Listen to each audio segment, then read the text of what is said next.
Hello and welcome. So happy today to have Sarah on our podcast to share her story and to inspire us in some way. No pressure, Sarah. I'll do my I, best. I love it. Please tell us a little bit, or not a little bit, but tell us your story. How it is you got to where you are today doing what it is you do. Sure. Well, it's a bit of a long story because I started out when right out of uh, college or a few years after college, I trained as a professional Shakespearean actress at the Mm, National Shakespeare Theater in Washington, D.C. mm, I thought that's what I was going to do and what I was going to be. mm, Um, so I cut my teeth on standing up on stage, basically speaking a foreign language in front of big audiences, because Shakespeare in English, it takes a little bit of time yeah, for the audience's ear to adjust. right. So I started there. Um, and then started doing some consulting on presentation skills and executive coaching skills and things like that on the side. And then um, started doing that. And then I wrote a book called Fierce Loyalty: Unlocking the Mm, DNA of Wildly Successful Communities, which mm, hit the Amazon bestseller. It was number one on the bestseller list. And that really moved me into corporate space more so than I ever thought it would be. So I've mm. spent the past 8 or 9 years in the corporate space, executive coaching in the C-suite, doing strategic processing, developing strategies, all kinds of things like that. And of course, then COVID happened. And just a little bit before, I don't know if I was sensing something was coming, I don't know, but a little bit before COVID happened, I kind of decided I didn't want to be on an airplane all the time. I'm a single Mm. mom. I have two boys. And I was like, I don't, it's when you're young, you think that sounds exciting, right? Being on airplanes, traveling around, staying in Yeah. fancy hotels. I mean, sounds awesome when you're young, but when you're older, you find out it's really just not that glamorous. Mm, So I started working just locally. I'm from Birmingham, Alabama, and I just started working locally, really, with some public speaking and communication coaching for executive level or high achieving women, as I like to call them. mm.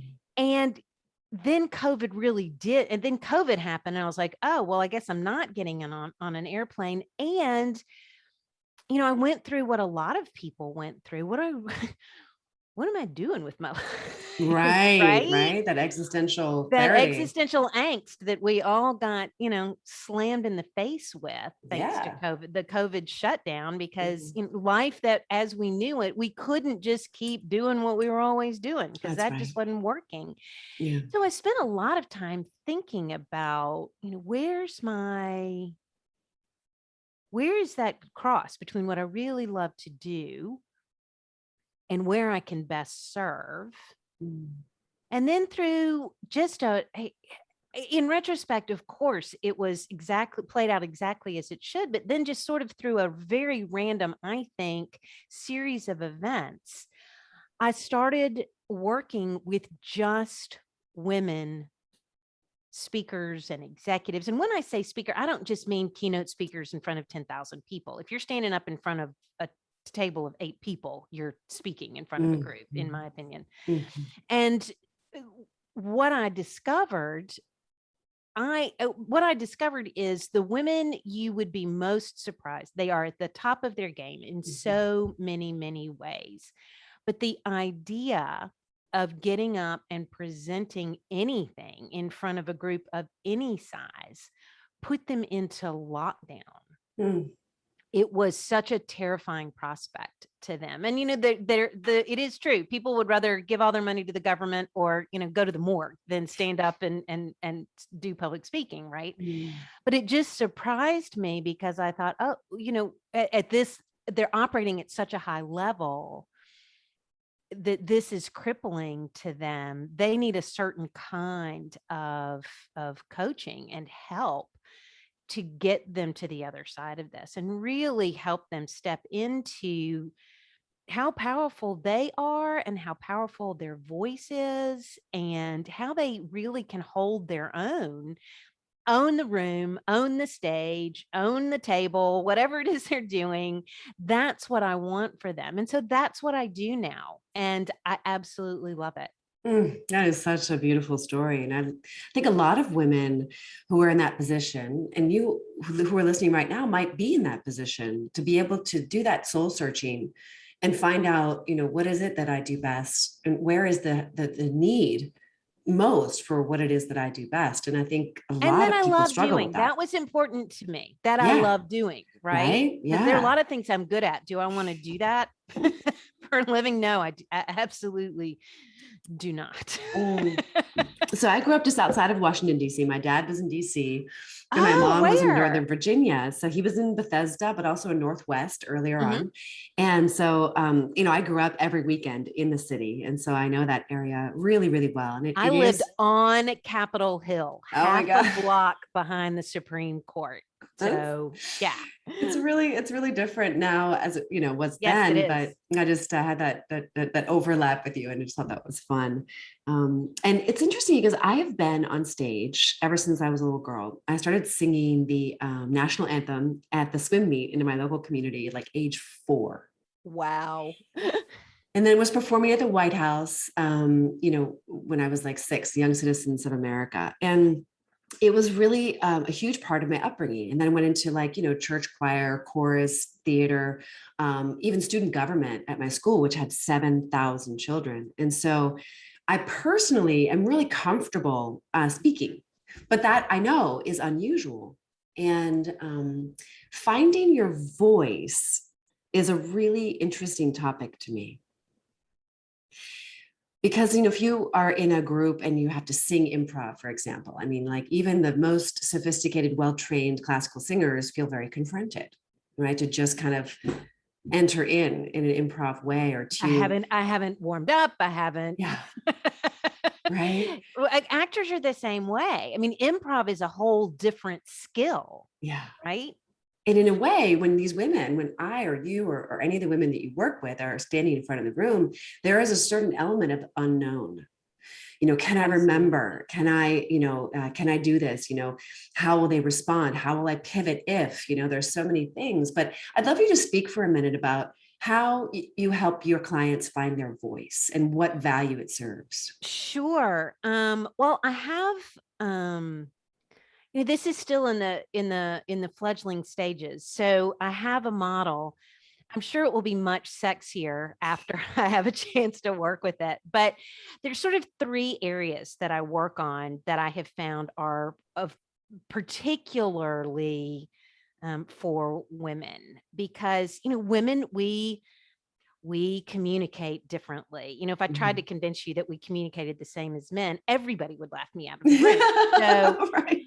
right. And yet, so often the public speaking training that's out there that people would go to was either designed by a man or is really based on a much more masculine approach to communication. And as women, we physically speak differently, we choose words differently, we build relationships differently, we connect differently, we problem solve. I mean, we do all the communication things differently. So what I offer is just a professional sort of alternative to some of the other public speaking kinds of training that is out there. Mm. And the 3 areas that I focus on with my clients, I focus on internal mindset, Mm. I focus on content development, and then I focus on performance and delivery. Mm. Because I find with women in particular, that mindset piece is so critical, and yet So it's critical. not often a part of your traditional Right. public speaking and communication training. So So, true. So because true. we get up there, I mean, I can teach you to write fabulous content, I can teach you to deliver fabulously, but if you've still got stories going on in your head, you're only going to be, you'll be great, but you won't feel great, which Well, affects how you're perceived if you've yeah. still got these stories going on in your head. Yeah. And then the connection, for me, it's all about impact. Everything I think, say, and do, it's all about how can it be the most impactful. And when we hear Brené Brown speak, right, Yes. it lands like in my being, and it's like it shudders throughout me. So, I'm laughing and then I'm crying and then I'm, hysterical. It's Right. like Exactly. it's all of that. It's because of the mindset piece. I think it's interesting. I'm so glad that you're mentioning She's it so because comfortable. I know her. I knew her cool. before she published her. She had just published The Gift of Imperfection and was working on her next book. Mm-hmm. But she is so integrated. Mm-hmm. Her mindset, that's why it's so impactful, because when we're holding back, the audience knows it. They may I not be able know. to articulate that, Right. but it definitely impacts how they experience us. Absolutely. And yes, And she's so had a when we've marketing got these team. stories that are keeping us sort of in a mental emotional straitjacket, if you will, because we're still afraid, we're only going to go so far.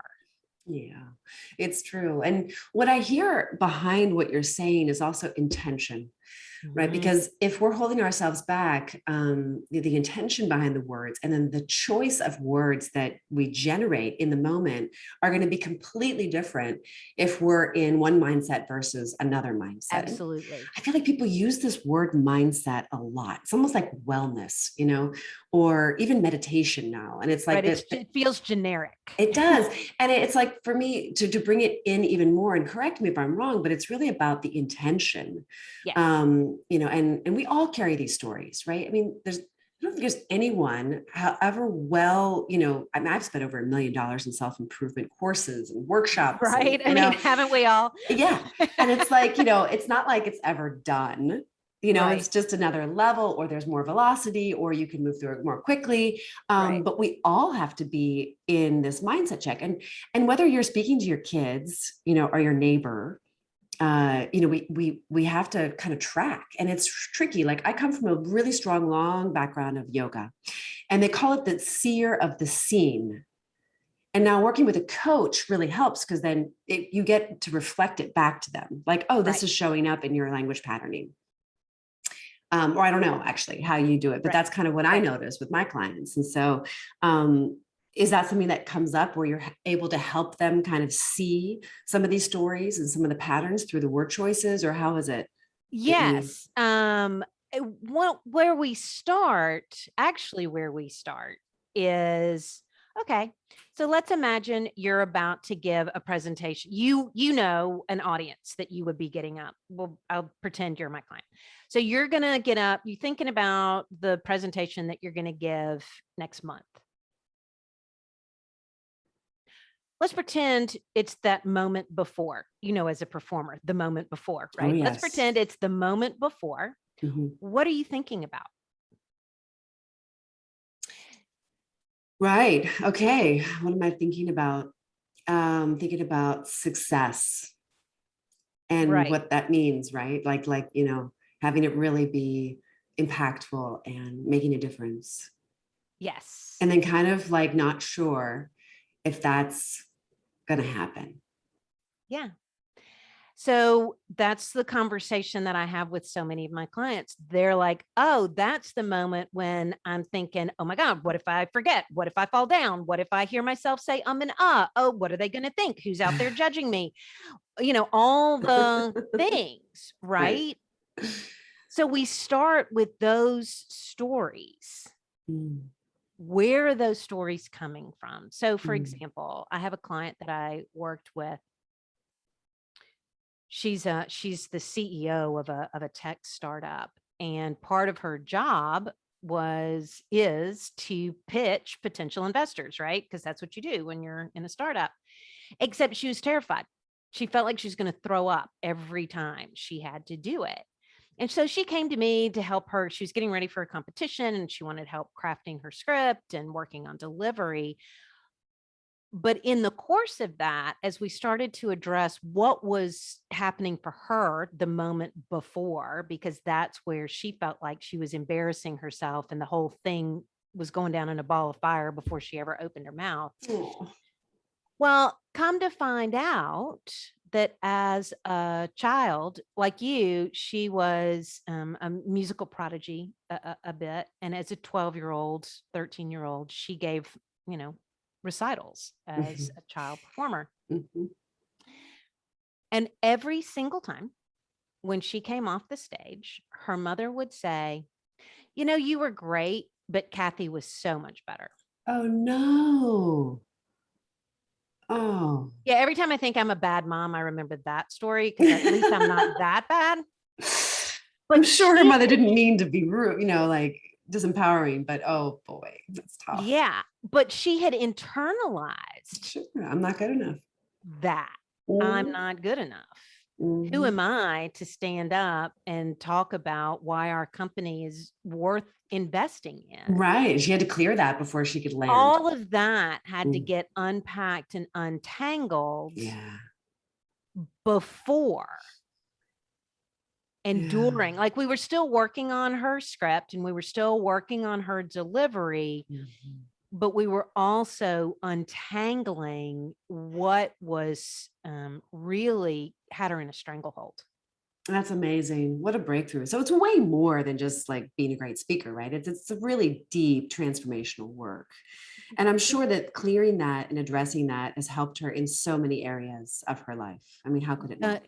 yes. And, Yeah. you know, now she's in, you know, a nationwide famous incubator. I can't say the name of it, but she's, you know, if I said it, everybody would know it. I mean, she's, you know, Cool. That's she's like great. off to the races, Nice. which I'm very Unleash. pleased for her and very happy for her. But that's sort of what I found, though, even in the C-suite, what I found, like you said, I can make you a good technical speaker, right? We can work on content, hone it. You'll be good. Your content will be compelling. Your delivery will be magical. It'll be good. It really will be good. The missing piece to get you from good to Brene Brown is what's going on inside of your Yeah. head And in your heart. and in Right? your heart. Yeah. I laugh and say, you're having two conversations right before you go on stage. You're having, or right when you step on stage, you're having the conversation of the words that are coming out of your mouth to your Mhm. audience. But then you've got this whole other conversation going on back here of, Mhm. I'm not good enough. I'm going to fail. This is going to be Mhm. awful. What if I Mhm. forget what I'm going to say? Yeah. And there's no way to be fully present with your audience if you've got two conversations happening. Right. That's brilliant. I love it. Um, so I'm just going to pivot for just a second. Sure, of I'm going to course. get back to how people can work with you in just a moment. Yeah, of course. And I just, because, the show is really about vitality. And I know that resolving these issues deep, deep, deep inside of ourselves, brings us more vitality because we can be more present, Mm-hmm. right? Absolutely. Yeah. And so, what are some of the things that you do to kind of cultivate your vitality and restore yourself and resource yourself? What are some of your, I don't know, practices, I say? Sure. Well, it always surprises people to know that I'm actually an introvert, not No. lying. I mean, the Mm. MBTI backs me up, so I'm not making it up. I am an introvert, which means Mhm. I love doing this stuff, but to recharge, I need to pull back Mhm. and spend some alone downtime. Yeah. Um, and I'm reading Emily Dickinson poetry because I think she's Mhm. such a genius. And I do things like that. I mean, I grew up in a house, we were readers. That's what we did. Oh, wow. That's Well, nice. my mother, I call her my mother, the English teacher in capital letters. That's her title. Um, and so reading is one of the places that I go to recharge, and I'm particularly in poetry right now, just because I find it so interesting, and it's a Mm. skill set I do not have, and so I'm just enthralled with how people know how to put words together. So I do that. It's funny. This morning I was looking at my water supply, and I was like, you're by yourself this week and you have gone through a ton of water just by yourself. I mean, I drink a ton of water. And I know that sounds really basic, No, but it's our body is, well, you probably know better than I. What is it? Like we're 90% water or something? yes. There's a couple different, ideas around it, but I've heard 90, I've heard 98, I've also heard 77. So like, there's a couple It's of a different, lot. yeah, it's over 50%. That much is for sure. It's a lot. It's a Yes. lot. Yes. And so when I was younger, I really didn't pay attention to how hydrated I was. Part of that was just, it was the 80s and nobody really was thinking about that. But I tended to get sick a lot. And what I've now know is I was dehydrated a lot. I And know. dehydration will make you so sick. It So will. Yeah, there's a great book called Your Body's Many Cries for Water. And it's everything from cognitive impairment to chronic headaches to inflammation. I mean, it's fascinating. Yeah, you're right. Yes. Well, good for Yes. you for drinking lots of So water. I drink a ton. I drink water and coffee. That's what I drink. Which are completely opposite ends of the spectrum, but I know, right? Totally. Which may be why I drink so much water. But I do that, and then I love to cook, and I love to Ooh. cook. I'm not someone who can cook intuitively. My ex-husband's very much that way. He opens the cabinet and it's like, oh, we've got this, we've got this, we've got that. I can make blah. Right. I'm not like that. I have to Okay. actually work at it. Okay. And I particularly love to bake, which is troublesome when everything you bake like sticks to your thighs. Right. But the reason that I love it, and I learned to cook from old-fashioned Southern matriarch cooks. Nice. They took so much pride in what they made, and their recipes are just, I love reading old cookbooks because to me it's like reading literature because there's so much there. So much And so I tradition have and to, history. Yeah. yes, and I have to think about it. I have to concentrate when I'm cooking So it's like a in a way, meditation. yeah, Yeah. that I cannot think. If I've done it, if I think about something else, I will forget an ingredient. I won't let something do whatever it's supposed to do for however long it's supposed to do it. I'll add something at the wrong time, all the things that when you learn from Southern cooks, they're like, no, no, no, no, no, no, it matters. The sour cream goes in now, not later. Right. Yes. Totally. I love Because it. if you don't, it's going to turn out like this instead of that. So it is a form of meditation because I cannot think about anything else when I'm doing it.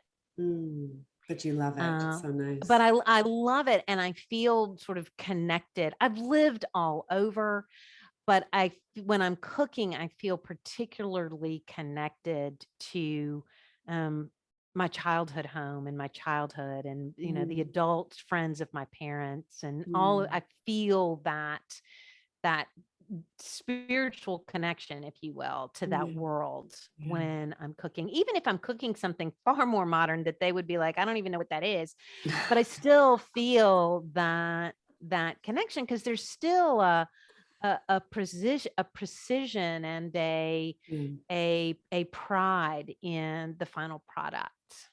That's so beautiful. I love learning that about you. I never would have guessed. So that's really interesting. Most people wouldn't guess that. And please let me be really clear. I am not a chef. So y'all be thinking I'm some elaborate chef. It's got more than 6 ingredients. I got to really think about whether or not I'm going to make it. But I do. I actually enjoy cooking.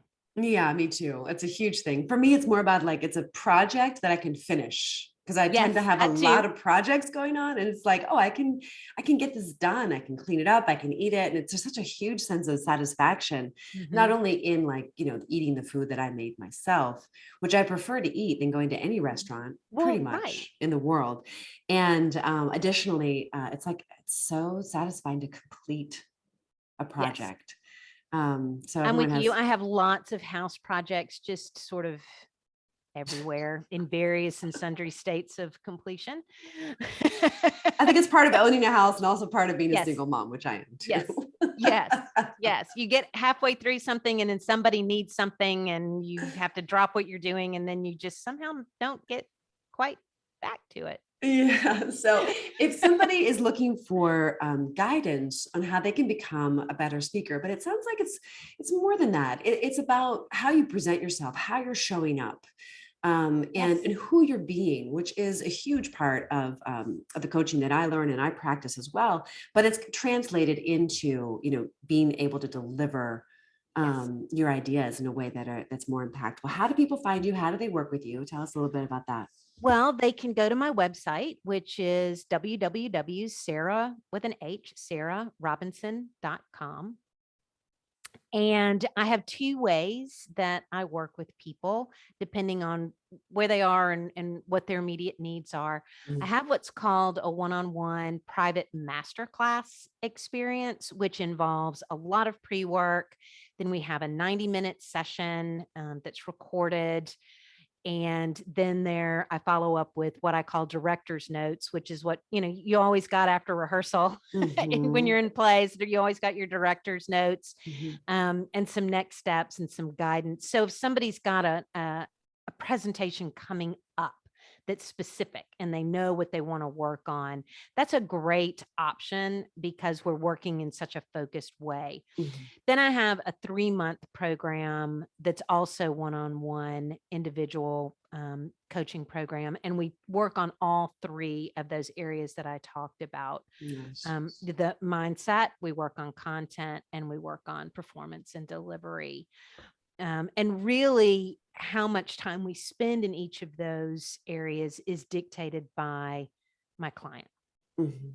and what needs sort of surface Mm. and as we work together. That's So so those are the exciting. those are the three, I mean, the two programs that I have for working with individuals. Nice. Well, I really appreciate knowing more about this because I myself have gone to different speakers bureaus and different training programs, and they have felt very masculine, in terms of the way they're structured. And Yes. so this is a really, really exciting and valuable We offering. move differently. I We mean, do. we Yeah, move differently. totally. Totally. It just anything you want to leave our listeners with in terms of something they can take away, in terms of their body language or how they're showing up. Just any nugget of wisdom you'd like to leave our listeners with. Sure, sure. One of the things that I tell people a lot is because people always ask me, "What do I do? What do I do? I feel so nervous. I feel like I'm going to throw up." I mean, that's what people say. What can I do? And one of my very favorite tips, I actually got it from Shonda Rhimes. She's the showrunner for Grey's Anatomy, for How to Get Away with Murder. She's in a powerhouse in Hollywood. So you would think of all the people who would have their game on, walking into pitch meetings in Hollywood with a bunch of guys, it would be her. She'd already have her game on. She doesn't. She gets scared just like everybody else. So the first thing I want to say is let's normalize that. It's fine and normal. You're not weird because you feel nervous.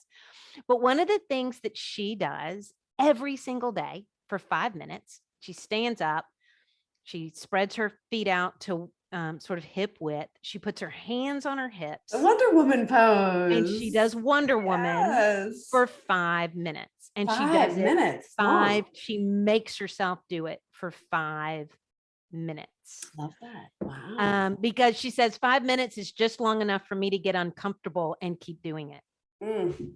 That's awesome. What a great bit of advice. Totally, everyone can do that, right? It's easy to do. If you've got a big presentation or a big anything coming up and you've got nerves, do that and but it's a muscle. She does it every day because it's a muscle that There's has even to be research behind strengthened. this. Yeah, Yeah. that I mean, has to be strengthened. You can't just do it right before you go on and think that's going to make a difference. It's a muscle that you're developing by practicing it every single day.